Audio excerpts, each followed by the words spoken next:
After all, daughter-in-law is also a daughter. Please read the whole thing.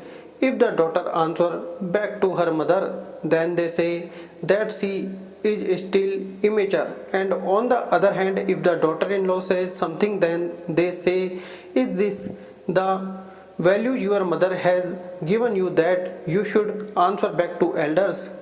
If the daughter walks up late in the morning, it is okay, but if the daughter in law is late for a day, the mother in law gets upset.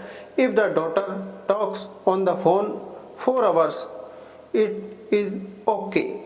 These are her days, and if the daughter in law does it, then 10 things are said that there is more in the house, is there no work. A daughter can laugh and joke openly, whereas it is considered wrong for daughter in law to talk in a loud voice. If the daughter does not do any work in the house, she is still young and well learned. And if the daughter-in-law works the entire day and is unable to do any work or does something wrong, then it is said, you have grown so much and still have not learned how to do it. The daughters who can wear these at home are not daughters-in-law.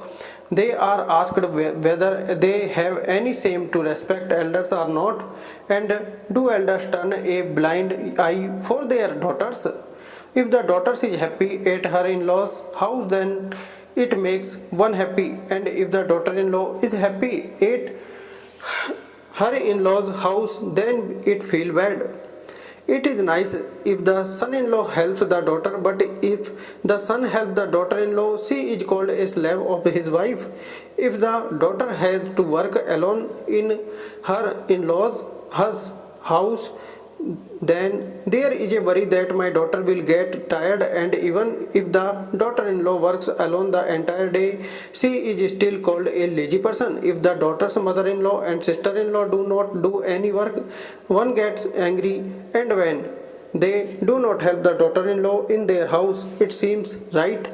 If the daughter-in-law taunt one gets angry, and it seems right to taunt the daughters-in-law. Parents, if you like the video, then please like and subscribe to channel. Thank you.